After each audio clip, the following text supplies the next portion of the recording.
मेरी कोई औकात नहीं है, मेरी कोई हैसियत नहीं है, और इस मुल्क के अंदर, पाकिस्तान के अंदर तो मैं शायद रह सकता हूँ, लेकिन जर्नलिस्तान में मैं नहीं रह सकता। पॉलिटिशियंस की अकाउंटेबिलिटी के लिए एक रिटायर्ड जनरल कैसे हो सकता है? करप्शन से ज्यादा बड़ा मसला जो है ना, वो इस्टेब्लिशमेंट का अपनी हदूद को क्रॉस कर रहा है। तू छोड़ो, हमारा एक बाप बैठा हुआ है, उस बाप से सवाल करो, क्योंकि ये हमारा आईनी हक है। नहीं यार, Imran Khan can be anything, Imran Khan can be anything, but वो बुजदिल है। अस्सलाम वालेकुम नाज़रीन, आप सियासत डॉट पी के देख रहे हैं। सोहराब बरकत आपसे मुखातिब है। इस्माइल कासिम साहब हमारे साथ मौजूद है। इस्माइल साहब, सर अस्सलाम वालेकुम। वालेकुम अस्सलाम, बहुत शुक्रिया सौरभ। सर ये बताएं कि कल क्या इस्लामाबाद पुलिस वाकईतन इमरान खान को गिरफ्तार करना चाहती थी या खाली सिर्फ एक माहौल बनाना था पाकिस्तान का?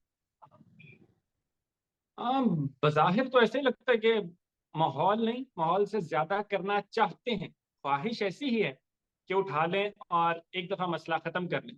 लेकिन जब लाखों की तादाद में आम इंसान, आम आवाम, जिनका इमरान खान साहब से कोई ताल्लुक नहीं है, जो सियासी वर्कर नहीं है, जिनका पॉलिटिक्स से सिर्फ इतना सा ताल्लुक है कि वो पाकिस्तान के अंदर रचते बसते हैं, और वो महंगाई से बहुत तंग है, प्रोग्रेस से बहुत तंग है, करप्शन के खिलाफ आवाज उठाना चाहते हैं, जो इस्टेब्लिशमेंट का अनचार्टर्ड रोल है उसके खिलाफ हैं, जब वो लाखों की तादाद में इमरान खान साहब के इर्द गिर्द आके खड़े हो जाते हैं, तो फिर वहां पे गिरफ्तारी जो है वो उनके लिए पॉसिबिलिटी रहती नहीं है। ऐसा नहीं है कि सिर्फ पत्ता फेंकते हैं और टेस्ट करते हैं, एक्चुअल में ख्वाहिश यही है कि हम उठा लें।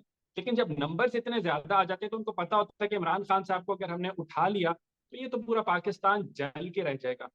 लेकिन सर जिस तरह से इस्लामाबाद पुलिस का जो ट्विटर अकाउंट है, वो जिस तरह से उसके ऊपर ट्वीट्स आ रहे थे, जो जुबान इस्तेमाल की जा रही थी, ये कौन हैंडल कर रहा था इस्लामाबाद पुलिस का ट्विटर अकाउंट? लगता नहीं कि वो उनके खुद के पास होगा। लगता है कि शायद वो भी, इस्लामाबाद पुलिस भी बज़ाहिर अकाउंट से जितनी भी ट्वीट हमने आई, जितनी भी हम पढ़ रहे थे, मुझे कोई डिफरेंस नहीं नजर आ रहा था कि अगर कोई पीडीएम की जमात का कोई इंसान हो, कारिंदा हो, कोई वर्कर हो, वो ट्वीट कर रहा हो, या कोई एक फेडरल इंस्टीट्यूशन है वहां से ट्वीट्स आ रही हूँ। बड़ी, मतलब कि ना, वो बड़ी अजीब सी बायसनेस नजर आ रही थी और डिसअपॉइंटमेंट हो रही थी। आपको फिशी लग रहा था, आप कह रहे थे नहीं यार, this is way to below the belt. क्या कर रहे हो यार? मतलब अपना आपने पहले इतना ज्यादा 25 मई वाली आपको जो आपने डी चौक के ऊपर औरतों बच्चों के ऊपर शेलिंग की थी, उससे ही आपने अपना ज्यादा इमेज इतना ज्यादा खराब कर लिया था। तो अब आगे कहीं ना कहीं पे तो आपको ब्रेक लगानी पड़ती है ना, कहीं ना कहीं तो आपको अगले को कहना पड़ता है कि सर हमने भी इसी मुल्क के अंदर घूमना है, हमने भी इन्हीं लोगों के अंदर जाना है। तो जब हम लोग जाते हैं तो हमें अपने साथ भी नहीं बिठाते, हम लोग जाते हैं तो गंदी शक्लें बनाते हैं, हम लोग जाते हैं इनके पास तो इनके मूड खराब हो जाते हैं। तो प्लीज हमारे पे भी ख्याल करें, इस तरह के काम हमसे ना करवाएं। अगर आप नहीं कहेंगे तो फिर इसी तरह होगा जिस तरह की ट्वीट्स आ रही हैं। इकबाल कासिम साहब पाकिस्तान के एक प्राइम टीवी चैनल का एक प्राइम शो को होस्ट करते हैं। आप अब इमरान खान का नाम लेंगे अपने शो? बिल्कुल। क्यों मैं ना लो? मतलब कि ये आप, इमरान मेरा मेरा ख्याल है पैमरा, कार्रवाई का तो लाइसेंस उन्होंने पैमरा बाकायदा से उसको लाइसेंस उसका मौखर कर दिया। यार देखिए, मेरा सादा सा पॉइंट, अच्छा चलें ठीक है, अगर आपने इस तरफ जाना है तो इस तरफ से फिर मैं कहूंगा कि मरीम नवाज का भी, फिर आप उनको भी आप बयान कर दें। उन्होंने भी तस्वीरें दिखाई हैं, उन्होंने भी नाम ले लेके आके अदालतों के ऊपर उन्होंने थोड़े फायर तो नहीं किए।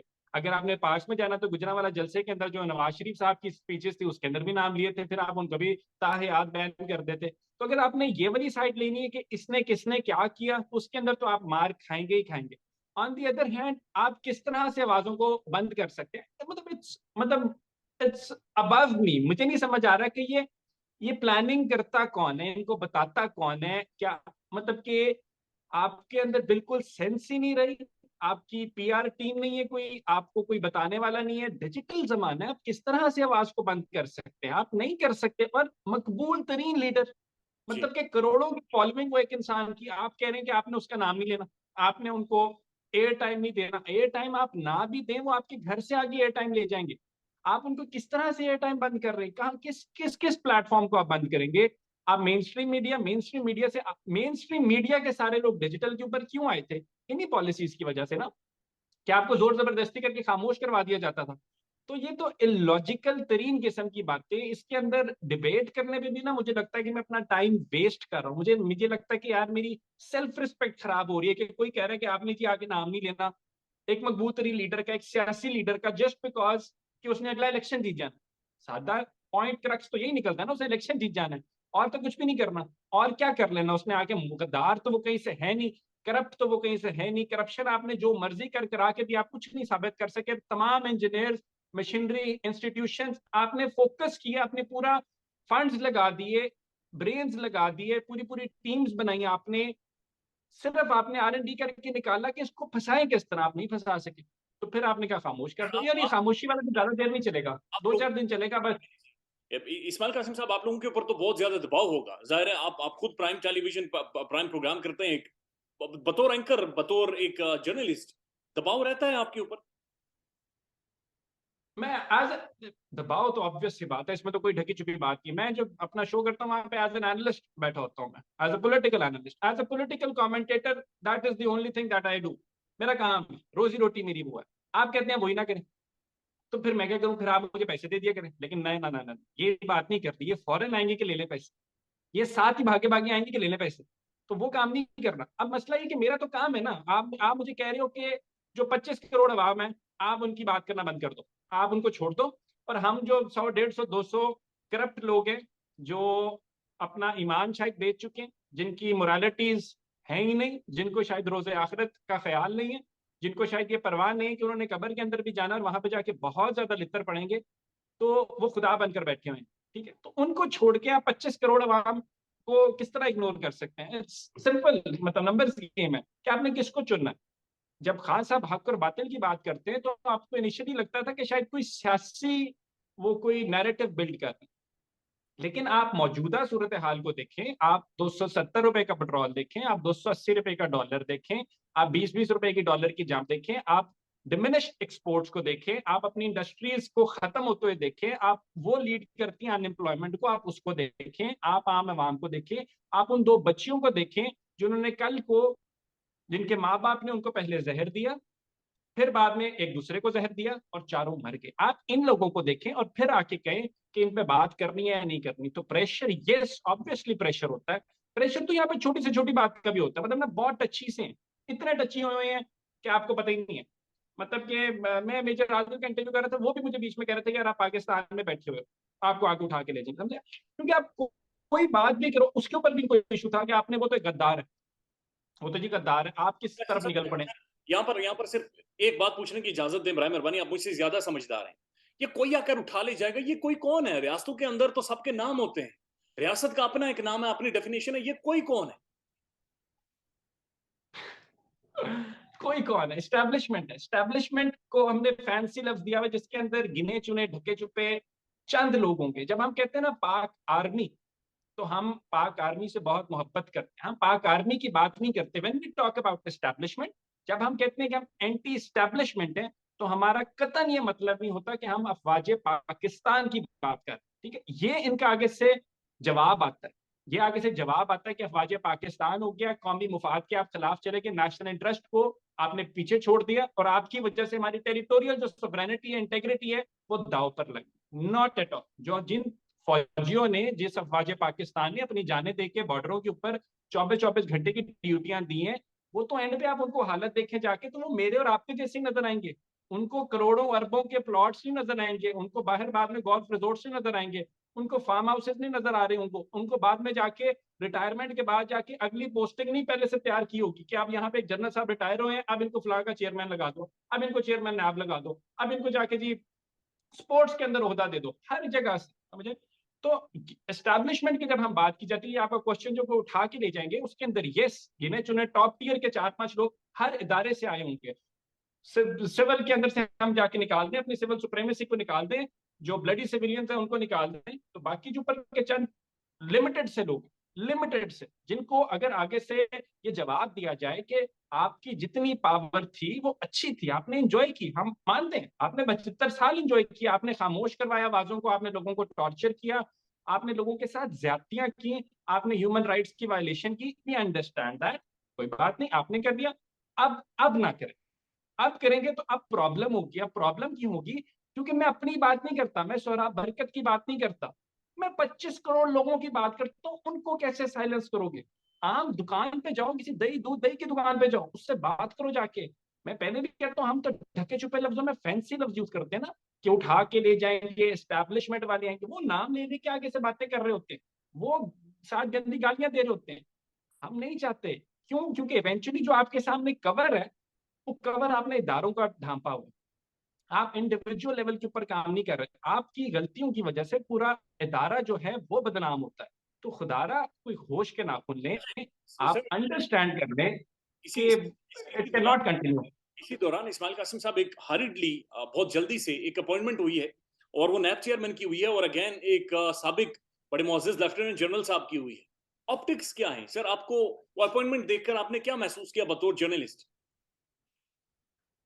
मैंने बड़ा डिसअपॉइंटेड महसूस किया, मुझे बड़ा अफसोस हुआ, और मुझे अपने आप से हकारत सी महसूस हुई कि मेरी कोई औकात नहीं है, मेरी कोई हैसियत नहीं है, और इस मुल्क के अंदर, पाकिस्तान के अंदर तो मैं शायद रह सकता हूँ, लेकिन जर्नलिस्तान में मैं नहीं रह सकता।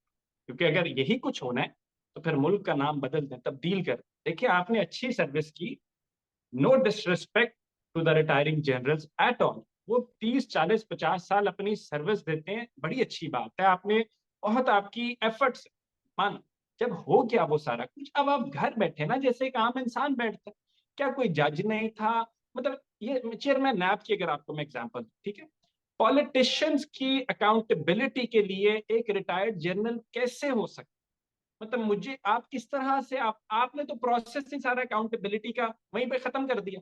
अब आप मुझे बताएं वो किस तरह से उसके अंदर बायसनेस इन्वॉल्व नहीं होगी।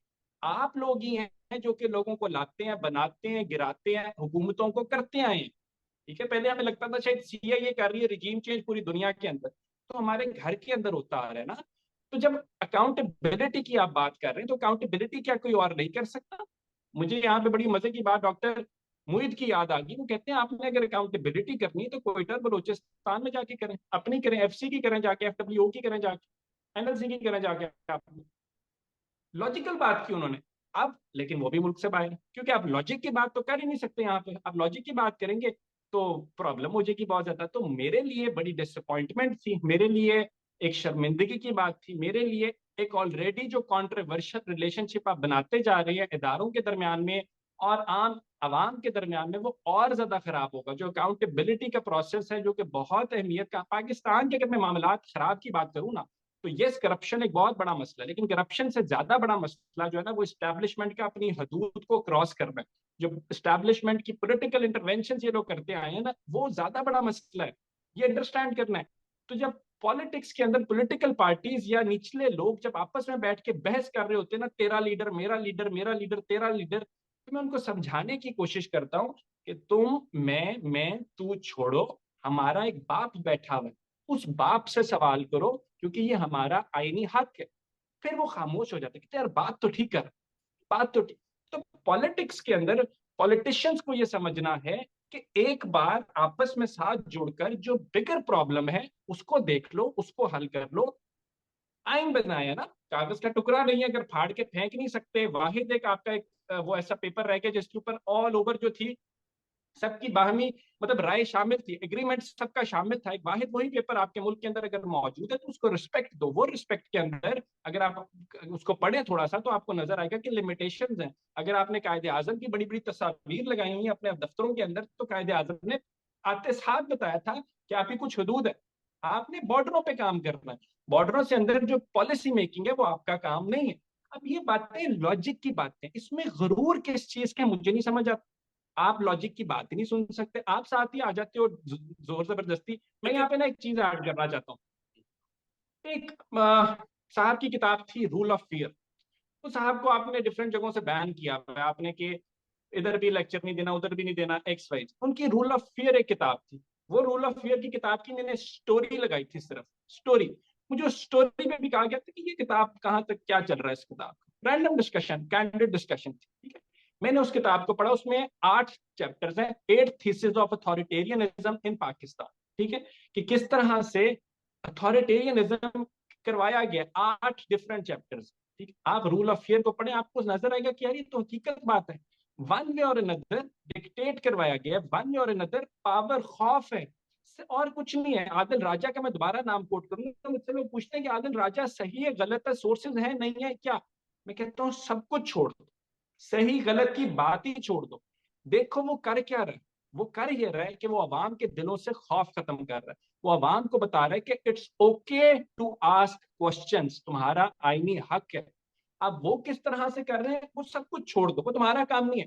तुम्हारा काम है समझना कि ये चंद लोग जो बैठे हुए हैं इनके बारे में हम बात कर सकते हैं, ठीक है, तरीके से बात कर सकते हैं, क्योंकि रूल ऑफ फियर जो है ना वो इतना ही चल सकता। 75 साल बड़ा टाइम, 80 साल चला लो, 85 चला लो, 90 चला लो, इम्पॉसिबल टू से कि वो कंटिन्यू रहेगा। वो एक दिन रूल टूटेगा, ठीक है, एक दिन 25 करोड़ मां बाहर आएगी। बाहर आ गई। तो अब एक और सर चीज ऐड कीजिएगा सर। इमरान खान इस वक्त जमान पार्क में अपनी कुर्सी पर बैठकर टांग पे टांग रख के सर क्या सोच रहे होंगे, जब उन्हें नजर आ रहा है उनके दरवाजे पर इस्लामाबाद पुलिस खड़ी है, जब उन्हें नजर आ रहा है कि बिलावल भुट्टो उन्हें चूहा कह रहा है, जब उन्हें नजर आ रहा है कि मरीम नवाज उनके हवाले से नवाज शरीफ साहब को ट्वीट कर रही है कि इन्हें भादरी दे दें, जब उन्हें नजर आ रहा है कि इदारे बहुत सारे उनके साथ फोन नहीं उठा रहे, बातचीत नहीं हो रही, और एहसन इकबाल तस्वीर और वीडियोस बना रहे जाकर के खान को हमने इस बैरक में रखना है, इमरान खान क्या सोच रहा होगा इस?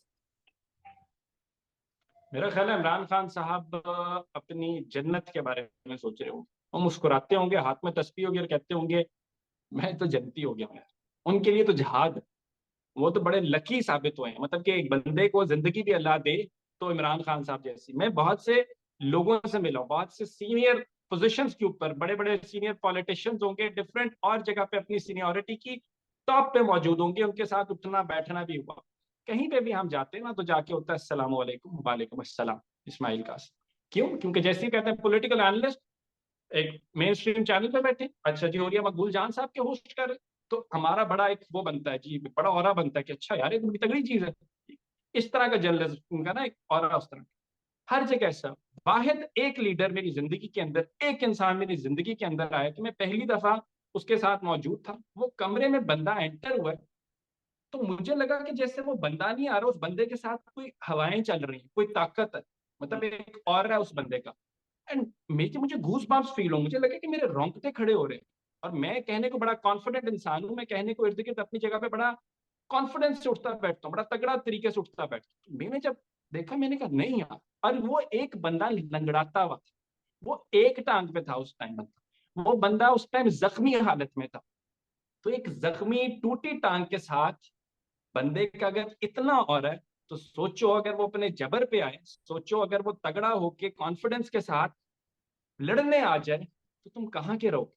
तो वो तो अभी भी अगर बात कर रहा है कि मेरे साथ बातचीत कर लो, तो करो ना यार। मामलात को हल करना चाहता है तो करो ना यार, before before I will tweet, before it's too late. So Imran Khan साहब अल्लाह की तरफ से कोई, मतलब गॉड सेंट है, वो इंसान नहीं है शायद। ये तो मैं कोई और बात ना हो जाए ज्यादा, लेकिन समथिंग जरूर ऐड अब। करना चाहूंगा सर। आपने तो खैर ये सारा एक कमरे का माहौल मेरे ख्याल में बयान किया है। मैं इस्लामाबाद के स्टेडियम में बैठा हुआ था, हम वो उस वक्त खान साहब की वहां पर तकरीर थी। जब तक खान साहब नहीं आए थे पूरा स्टेडियम भरा हुआ था और बहुत बड़ी आवाम की तादाद थी और सारे बातें कर रहे थे, गुफ्तगू कर रहे थे। जो ही खान साहब इंटर हुए, अगेन आप वाली बात के ऐसा महसूस हुआ जैसे सब खामोश हो गए कि भाई इस बंदे को अब हमने सुनना है। सर ये मौलाना फजलुर रहमान साहब की भी एक वीडियो सामने आई है, एक प्रेस टॉक कर रहे हैं गालिबन वहां पर, और वो बाकायदा वो भी सुप्रीम कोर्ट के बारे में बातचीत कर रहे हैं कि मुशर्रफ के दौर में तो आपने 3 साल दे दिए थे, और अब आकर आप 90 दिनों में हमें कह रहे हैं इंतखाबात के हवाले से कहने का, हम किधर से पैसे लाएं, $80 बिलियन हम लोग किधर से लाएं, लोगों को रोटी नहीं मिल रही। फिर आप विल इट बी ओके अगर मैं कहूँ यार मेरा टाइम ना वेस्ट करें, मतलब with all due respect to मौलाना साहब, तो मैं मौलाना साहब की अब यहाँ बैठ के बातें करूंगा, मतलब मैं क्या क्या, मैं उनको जो मर्जी करना है करें, इजाजत है उनको। लोग उनको सुनेंगे, लोग उन पे कमेंट करेंगे। मैं जाती तौर पे अपने आप को बता रहा हूँ, अपना पॉइंट ऑफ व्यू बता रहा हूँ। आई थिंक कि मेरा वेस्टेज ऑफ टाइम है even if I talk about it, मतलब ही और इज समबडी दैट आगे शुडंट बी बढ़ते हैं। Sir in our circle. Imran Khan साहब ने एक दिन कहा कि मैं एस्टेब्लिशमेंट के साथ बातचीत करना चाहता हूं, वो मुझसे बात नहीं करना चाह रहे, यानी उनके साथ मेरा राब्ता नहीं हो पा रहा। अगले दिन सर बड़ी शदीद तनकीद की खान साहब ने, बहुत ज्यादा गुस्से में आए और बड़े ऐसे नाम पुकारे जो हम ले भी नहीं सकते, इसकी क्या वजह? देखिए मैंने भी जब जिस टाइम ये हुआ, जिस टाइम ये बयान आया, उस टाइम मैं हर पे राज के सेट पे था और ओरिया मकबूल जान साहब के साथ ही था। मैंने पहला सवाल उनसे ये किया कि इमरान खान साहब ने बात करने की जो पेशकश की है, इन्होंने अपना क्या नैरेटिव नहीं किल कर दी? ये क्या 10-11 महीने से एक ही बात करके अचानक से वापस नहीं हो गए? क्या आम आवाम कंफ्यूज नहीं हो जाएगी? एंड इस पे हमारी डिस्कशन हुई, तो डिस्कशन का जो आउटकम है मैं आपके साथ शेयर करता हूँ, because that seem very reasonable too. And वो यही था कि देखें, एस्टैब्लिशमेंट के हट के भी खान साहब दूसरे तरीके से भी आ सकते हैं। ये रियलिटी है, ये आप माने। खान साहब आज कॉल दें, अगर खान साहब ने आईनी रूल ऑफ लॉ को, अकाउंटेबिलिटी के प्रोसेस को छोड़कर इनकलाब भी लाना हो ना, तो उनके लिए 1 मिनट का एक वीडियो, एक ट्वीट, एक मैसेज, एक व्हाट्सएप सर्कुलेट करने वाला एक पैगाम होगा, दैट्स इट। ये जितनी बड़ी ताकत पावर्स बैठी हैं, उनके लिए सिर्फ एक मैसेज या एक सोच की बात। लेकिन at the same time he does not want के मुल्क में केओस फैल जाए। यस, इनकलाब आ जाएगा, लेकिन इनकलाब से पहले महीने, 2 महीने, 6 महीने, साल की जो आग लग जाएगी इस मुल्क के अंदर, उसका जिम्मेदार कौन होगा? उसमें तो फिर जाने भी जाएंगी, उसमें शहादतें भी होंगी, उसमें लोगों को गिरबान से भी पकड़ा जाएगा, उसमें लोगों को अपने तख्तों से उठा के नीचे जमीन पर भी पटका जाएगा। उसमें जो बड़े बड़े महल्लात आपने बनाए हुए हैं, जो फोर्ट्रेसेस आपने बनाए हुए हैं, और आपको लगता है कि we can not be breached, वो फोर्ट्रेस भी टूट जाएंगे। उन पर भी ऐसी बमबारी होगी कि उनमें भी खौले सुराख पर हो जाएंगे उनके अंदर। तो ये खान साहब की, मुझे लगा बाद में सारी प्रोसेस के बाद, कि उनका बड़ापन कि he does not want common message to suffer, इसलिए उसके बावजूद अपने सारे नैरेटिव से हटकर उन्होंने कोशिश की हाथ बढ़ाने की, कि अभी भी वक्त है, आम इंतखाबात करवाएं और देख लेते हैं। क्योंकि देखें, डेमोक्रेसी के अंदर हम लोग रहते हैं, this is the democratic society, उसमें आम आवाम ने वोट देना है। अगर अथॉरिटेरियन रिजीम आपने लगानी है या प्रेसिडेंशियल सिस्टम लगाना है, तो फिर वो दैट्स अ सेपरेट केस। अभी प्रेजेंटली हमारे मुल्क में डेमोक्रेसी है, राइट? तो एक जमहूरियत के अंदर आम आवाम ने वोट देना है, अपना मैंडेट चूज करना है, और अपने आम नुमाइंदों को लाके सामने बैठा देना कि हम लोगों की आप पॉलिसी मेकिंग करें, लेजिस्लेशन करें और हमारा मुल्क चलाएं। तो आप वो क्यों उनसे उनका हक छीन रहे हो? आपने इतने हक छीने, आपने फ्रीडम ऑफ एक्सप्रेशन, सबसे इंपॉर्टेंट तरीन आपने राइट छीन लिया हुआ है, तो उसके बाद आप राइट टू वोट भी छीनी जा रहे हैं। राइट टू फूड जो है, बेसिक हेल्थ जो है, एजुकेशन जो है, वो तो हमें दिया ही नहीं कभी आपने। तो अब आप जो आखिरी बचा बचाया एक, बेशक एक होता है, एक फिक्स्ड हुआ हुआ, बेशक झूठा होता है, बेशक जैसा मर्जी होता है, आप एटलीस्ट आप वोट तो करवाते हो ना। आप तो इलेक्शन ही नहीं करवा रहे। आप उसके अंदर भी आप देखें, केपी और पंजाब के अंदर आपने फिर ऑलरेडी प्लान किया हुआ था। ये तो हर किसी को पता था कि आप इलेक्शन क्यों नहीं करवा रहे। तो फिर जो बातचीत का मकसद था वो ये नहीं था कि हमारे साथ बैठ जाएं, घुटने टेक दें, या ऊपर नीचे, या मुझे ले आए या मुझे मुझे ना लेके आए। आम इंतखाबात करवा के अवाम को चुनने दें कि उन्होंने किसको लेके आना है।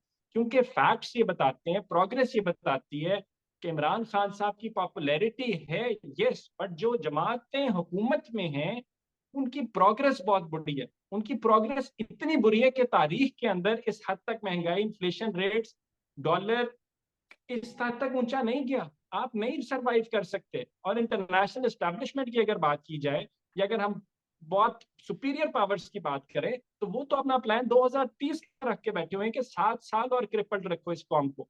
तो क्या फिर हम इवेंचुअल सोल्यूशन क्या आपका, क्या हम यहाँ पे केओस आ जाए, क्या हम लोग खत्म हो जाए, क्या केपी टूट जाए, क्या बलूचिस्तान टूट जाए, क्या सिर्फ पंजाब चाहिए आपको हुकूमत करने के लिए? तो अगर सिर्फ पंजाब चाहिए वो आपको, और आपको वीजा लगवा के जाना पड़ा बलूचिस्तान और केपी, तो फिर भी मसला बहुत ज्यादा बढ़ जाएगा आपके लिए। सोल्यूशन वो भी नहीं है। सर मुस्तफा नवाज खोकर साहब का हम इंटरव्यू कर रहे थे, तो उनसे जब यही वाला सवाल पूछा तो उन्होंने कहा लोग मुख्तलिफ जगहों के ऊपर राइट टू लाइफ मांग रहे हैं। आप तो right to freedom of expression की बात कर रहे हैं, वो राइट टू लाइफ मांग रहे हैं। सर नून लीग का जो इमरान खान के हवाले से कह रहे हैं कि इमरान खान गिरफ्तारी नहीं दे रहे थे, या जो पुलिस का जो ट्वीट भी आया उस दौरान और कहा गया कि खान अपने कमरे में मौजूद नहीं थे, वो कह रहे हैं इमरान खान बुजदिल है। बुजदिली को इमरान खान के साथ जोड़ा जा रहा है, और कुछ साफी इस नैरेटिव को बाकायदा से शेयर कर रहे हैं और इसके ऊपर ट्वीट कर रहे हैं, बातचीत कर रहे हैं कि वो बुजदिल है। नहीं यार, Imran Khan can be anything, Imran Khan can be anything, but वो बुजदिल नहीं। वो बुजदिल ना इंसान, ये तो आपकी हार है, आपकी शिकस्त है यहीं पे, कि आपको एक ऐसे इंसान को बुजदिल कहना पड़ रहा है जो अपनी टांग के अंदर गोलियां खाने के बावजूद भी, अपनी जान के ऊपर 24 घंटे थ्रेट्स होने के बावजूद, एजेंसियों की रिपोर्ट्स होने के बावजूद भी उठता है और लाखों के मजमे में चला जाता है। इतना ही बुजदिल होता तो वो भी इलाज कराने बाहर चला जाता और वापस ना आता। तो ये तो एक ऐसी बात है जिसके ऊपर कमेंट करके हम शायद अपना वक्त बर्बाद करते हैं। इस इस्माइल सारी का प्रोसेस के अंदर एक छोटा सा एक लफ्ज है कि खान साहब एक गॉड गिफ्टेड इंडिविजुअल तो हैं, बट यस, उनके अंदर जो खौफ खुदा बहुत ज्यादा है। लेकिन ये खौफ XYZ, यजीद और ये दूसरे लोग जो है, ये बिल्कुल भी नहीं है, नॉट एट ऑल। बहुत शुक्रिया इस्माइल कासिम साहब, बहुत शुक्रिया आपका।